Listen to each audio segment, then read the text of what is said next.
O vice-presidente eleito dos Estados Unidos, o Vance, negou indulto a quem cometeu violência durante a invasão ao Capitólio. Veja só que o vice-presidente eleito J.D. Vance negou que os responsáveis pela invasão do Capitólio, lá em janeiro de 2021, condenados por atos de violência, receberão indulto de Donald Trump. Em entrevista à Fox News, ontem Vance recuou da promessa de Trump de perdoar todos os responsáveis pelo ataque. Segundo ele, aqueles que agrediram policiais durante as manifestações não serão perdoados. Fora das câmeras, no entanto, Vance afirmou que o governo Trump vai analisar casos em que houve um julgamento considerado injusto, segundo informações do jornal britânico The Guardian. O indulto para envolvidos na invasão do Capitólio durante a campanha, Trump fez essa promessa, por exemplo, numa entrevista que ele deu à CNN, e minimizou repetidamente a gravidade do ataque ao Capitólio, que chegou a descrever como um dia de amor, né, Jamil? Isso, Diego. Olha, vamos lá. Essa é uma história, obviamente, muito crítica aqui nos Estados Unidos. Ela gera muito debate, essa sim gera muito debate. E o que é que temos visto, pelo menos? Durante a campanha eleitoral, Donald Trump prometendo, obviamente, rever o que foi 6 de janeiro. Não é só o indulto, é reclassificar, higienizar, basicamente, essa data, tirar essa data vamos dizer assim, da agenda de defesa da democracia. Né? Porque, claro, ele tem uma parte implicada absolutamente claríssimo, o relatório do Congresso, da comissão de inquérito, da espécie de CPI que foi criado aqui, aponta para Donald Trump também como um dos responsáveis. Então, sim, ele tem declarado que um indulto, que uma espécie de perdão, poderá ser anunciada já no primeiro dia, justamente, do seu governo, no dia 20 de janeiro. Agora, qual é a dúvida? A dúvida é que, claro, alguns desses atos resultaram em mortes, né? Não só em destruição, não só, o que já é gravíssimo. E aí, claro, fica a dúvida. Aqueles que estiverem envolvidos em mortes ou em ataques a policiais também vão ser perdoados? Se isso acontecer, que sinal é que manda em relação a qualquer outro tipo de ataque durante o governo de Donald Trump mesmo? Então, é disso que o vice-presidente Vance está falando. Ele está colocando, basicamente, olha, eventualmente a gente vai perdoar um número gigantesco de pessoas, são 1.500 envolvidos, talvez tenha um perdão muito amplo, mas talvez alguns desses nomes, alguns desses autores desses crimes possam ser mantidos, vamos dizer assim, como a justiça já determinou. Por exemplo, um deles foi condenado já a 22 anos de prisão. 22 anos de prisão, justamente por conspiração e uma tentativa de barrar, obviamente, a certificação de um presidente eleito, no caso de Joe Biden. A grande discussão, Diego, é o seguinte: se você perdoa, vamos dizer assim, desses 1.500, 1.200 deles, né, que pode ser um número, daqueles que invadiram, mas eventualmente não mataram. Né? Então, obviamente. Agora, qual é o significado da invasão? Por que foi feita a invasão? Obviamente, para impedir a conclusão de um processo eleitoral. Então, também é muito grave o fato de, mas ele só invadiu. Não, ele invadiu num ataque, obviamente, à democracia. Então, de todas as formas, é um tema extremamente polêmico aqui.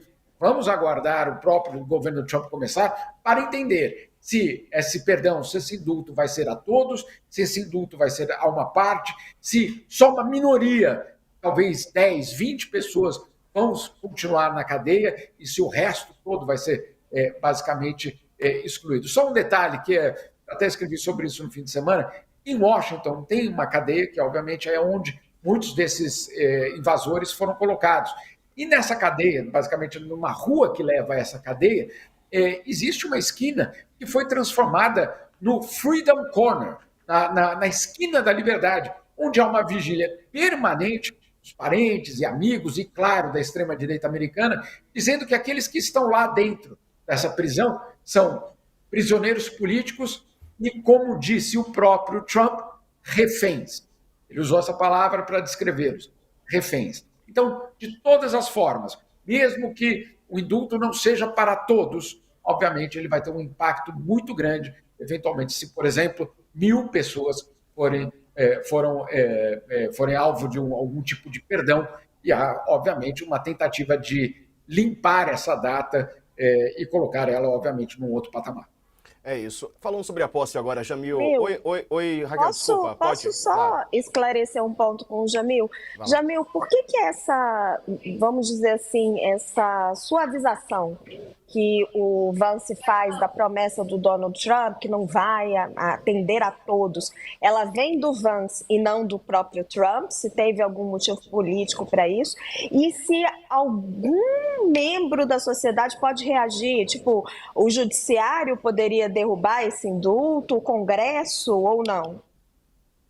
Olha, Raquel, o indulto presidencial ele é ultrapoderoso. Ele não consegue ser basicamente derrotado por ninguém e tem obviamente, esse precedente horrível do final do ano passado, quando Joe Biden deu um perdão para o seu próprio filho. Na verdade, ele deu ele deu de bandeja um presente para a extrema-direita americana, né? Porque, claro, ele perdoou o seu filho por uma investigação, dizendo que ele vai ser perseguido politicamente, provavelmente é verdade, pelo governo Trump, mas, claro, ao mesmo tempo, ele deu isso de bandeja para a extrema-direita, que agora vai dizer, calma aí, eu não posso perdoar, mas o Biden pode perdoar o filho dele? Como assim? Né? Então, obviamente, é uma situação complicada. Agora, quanto ao que você colocou do Vance, dizer uma coisa, o Trump dizer outra, vamos só lembrar, esse é um governo formado por várias forças diferentes.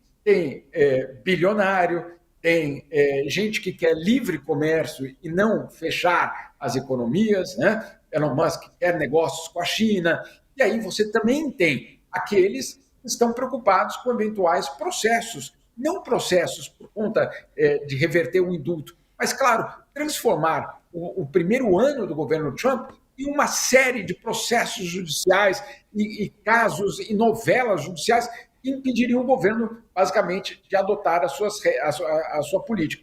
Então, sim, respondendo a tua pergunta, existe ainda eu não diria um racha, mas existe ainda divisões dentro do movimento de extrema-direita, dentro do Partido Republicano, sobre como lidar com tudo isso. E por isso que há uma enorme expectativa sobre o que vai ser o dia 20. O que é o dia 20? É a posse de Trump, mas é, acima de tudo, o dia em que ele, pelo menos, promete assinar várias ordens executivas com várias dessas decisões. E aí, quais seriam decisões? Perdoar ou não perdoar? Quantos? Outra decisão, tarifas a produtos de países estrangeiros. Quantos países? Quais tarifas? E assim por diante. Tem muita coisa vindo por aí. E eu suspeito, Raquel, isso do Vance dizer uma coisa, Trump fazer ou falar outra, obviamente faz ainda parte da formação, claro, do governo. Lembrando que nós tivemos no final de semana uma outra desavença ainda mais pública, né, do Steve Bannon com o Elon Musk. O Steve Bannon se queixando do Elon Musk e, claro, por trás disso todo o debate sobre imigração. Como você vê, vão ser dias intensos aqui pela frente.